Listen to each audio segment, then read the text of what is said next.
Hello everyone, I'm Emanuele, a PhD student at the University of Salerno, and today I'm going to present our work named Predicting the Energy Consumption Level of Java Classes in Android Apps.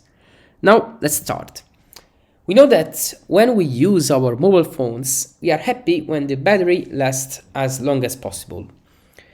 This is why a successful app should, or I would say must, keep under control how much energy it drains from the battery. In other words, measuring or estimating how much the app we are developing consumes is a critical factor. Over the last 2 decades, many researchers have been investigating several mechanisms to measure or estimate energy consumption. We identify 3 main groups. The first one concerns with the use of hardware instruments to make the measurement. These solutions are precise and realistic, but are pretty complex to set up and use.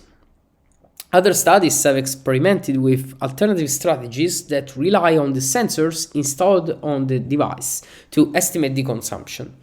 Basically, they instrument the code, run a set of test scenarios, and assess the consumption with the sensor's data. Such solutions are way easier to set up, but have lower precision than hardware instruments. Beyond more traditional solutions, researchers have also experimented with alternative ways to estimate the consumption. By just looking at the source code, extracting some properties and metrics from it, and predicting the energy consumption. That's what we have done in this work. We experimented with a novel approach belonging to this third category, which is using static predictors alone to estimate energy consumption. Why did we do this? Firstly, we wanted a lightweight analysis mechanism that requires no code instrumentation or execution at all. Secondly, we wanted an estimation technique to be run as soon as possible, without necessarily waiting for the fully executable app. In a single sentence, we can say that our study experimented with supervised learning to predict the likely consumption of Java classes in Android applications.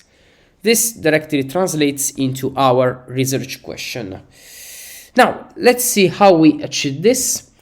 We started fetching the dataset by Palomba et al. Containing consumption estimations the authors obtained when they had evaluated their estimation tool Petra. From this dataset of 60 apps, we got the data associated with the 620 Java classes that Petra profiled. In particular, the dataset contained the number of instances of 5 traditional code smells such as blob or complex class, and other 14 Android-specific code smells such as low loop or leaking thread. And also the estimated consumption measured in joule for each class method. We kept all the smells instances available, but we thought they were not enough for our purposes. There might be other study factors worth investigating. So we fetched the source code of each class and computed a series of structural metrics that measure the length, the complexity, the cohesion, and the coupling of these classes. These static factors made the set of independent variables that the machine learning models we use to make their predictions. Our study focused on the class granularity level, so the method level estimations were aggregated to have them at the class level. We did this by using the sum, the mean, and the maximum as aggregators. All the aggregated joule values were normalized using the logarithm function to facilitate the splitting into categories based on their quartiles.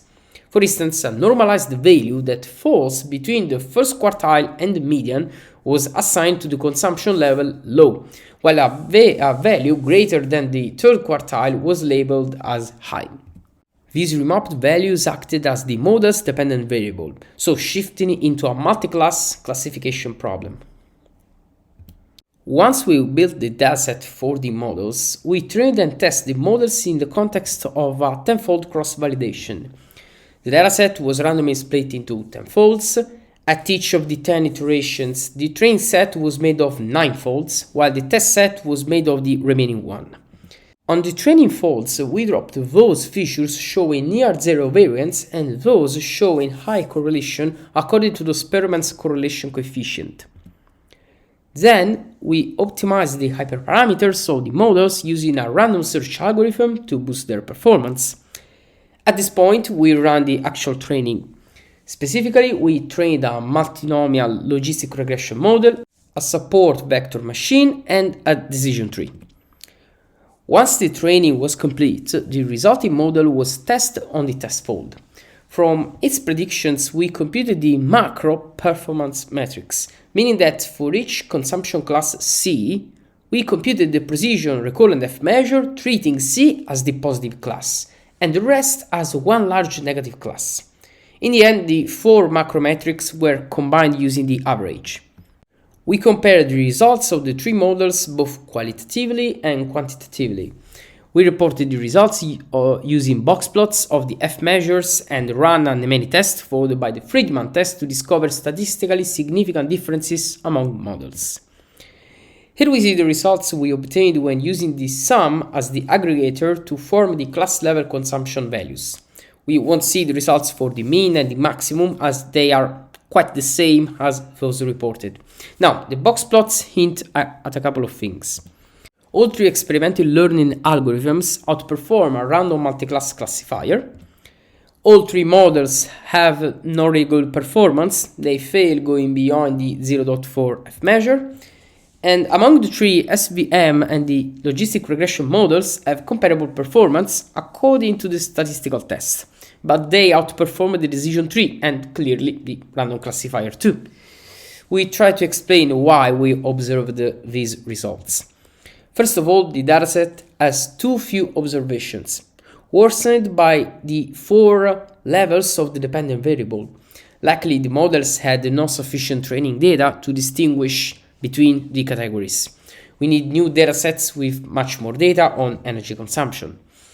Despite having included as many static predictors as possible, we think that the selected set is insufficient to predict the energy consumption level accurately. We need to identify additional static factors correlated with energy consumption and put them in the loop. The quartile splitting creates a sort of dependency among the observations. For example, if we added 10 new instances into this dataset, all the previously assigned classes might change. We need an alternative way to split into levels that doesn't suffer from this issue. To conclude, we identified some potential future works. We did our experiments in a cross-project scenario, mixing the consumption data from several apps.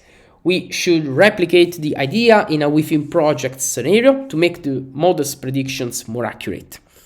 We put together many static predictors, but we did not include the possible confounding factors that likely impact both the dependent and independent variables. Given the preliminary nature of this study, we did not go into detail in explaining the predictions of the model. We plan to consider the feature's importance and other explainable AI techniques to provide more meaningful insights.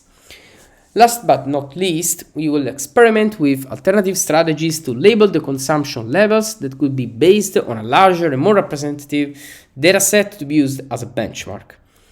This concludes my presentation. Thank you all for your attention.